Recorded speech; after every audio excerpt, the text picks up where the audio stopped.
আবার ফিরে এসেছি বঙ্গভূমির প্রতির কিছু প্রশ্ন উত্তর নিয়ে। আজকের প্রথম এক্সট্র্যাক্ট হচ্ছে, ফুটে যেন স্মৃতি জলে মানুষে মা যথা ফলে, মধুময় তামরস কি বসন্ত কি শরদে। কার লেখা, কোন রচনার অংশ, কে বলেছেন, কেন বলেছেন, বক্তা কোন প্রসঙ্গে বলেছেন। তাৎপর্য ব্যাখ্যা।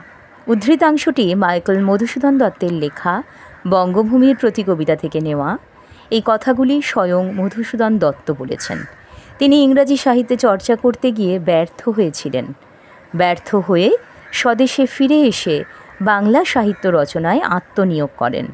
বঙ্গ সরস্বতীর আশীর্বাদ নিয়ে তিনি এমন সাহিত্য রচনা করতে চান যাতে তার যশকীর্তি পদ্মফুলের মতো বিরাজ করে। বক্তা বিদেশ থেকে ব্যর্থ মনোরথ হয়ে ফিরে আসেন। সেখানে ইংরাজি সাহিত্যে খ্যাতি লাভ করতে পারেন না। স্বদেশে ফিরে এসে বঙ্গমাতার আশ্রয়ে ঠাঁই নেন।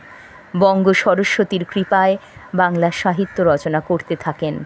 সেই সাহিত্য উৎকৃষ্ট হতে থাকে এবং লোকে তার প্রশংসাও করে। তখন তিনি এই কথা বলেন, মধুময় তামরস হল মধুতে পরিপূর্ণ পদ্মফুল। কবি মধুসূদন নিজের ভুল বুঝতে পেরে বাংলার সাহিত্যে আত্মনিয়োগ করেন। বঙ্গ সরস্বতীর কাছে তিনি মিনতি করে বলেছেন, তাকে যেন সে ঠাঁই দেয়, দূরে যেন না সরিয়ে দেয়। বাংলা ভাষায় অমর সাহিত্য সৃষ্টি করতে চান। বঙ্গ সরস্বতী তাকে এমন ভালো বর দেয় যে তিনি বসন্ত শরতে সব সময় পদ্ম ফুলের মতো স্মৃতিজলে শোভা পাবেন। কিছু প্রশ্ন তোমাদের দেব, তোমরা যদি নিজেরা লেখো ভালোই হয়। এক্সট্রাক্টটা হলো, রেখোমা দাসেরে মনে এ মিনতি করি পদে, সাধিতে মনের স্বাদ ঘটে যদি পরমাদ। কার লেখা, কোন রচনার অংশ, মা ও দাস বলতে কাকে বোঝানো হয়েছে, বক্তা কেন মিনতি করেছেন, ঘটে যদি পরমাদ কথাটার অর্থ কী।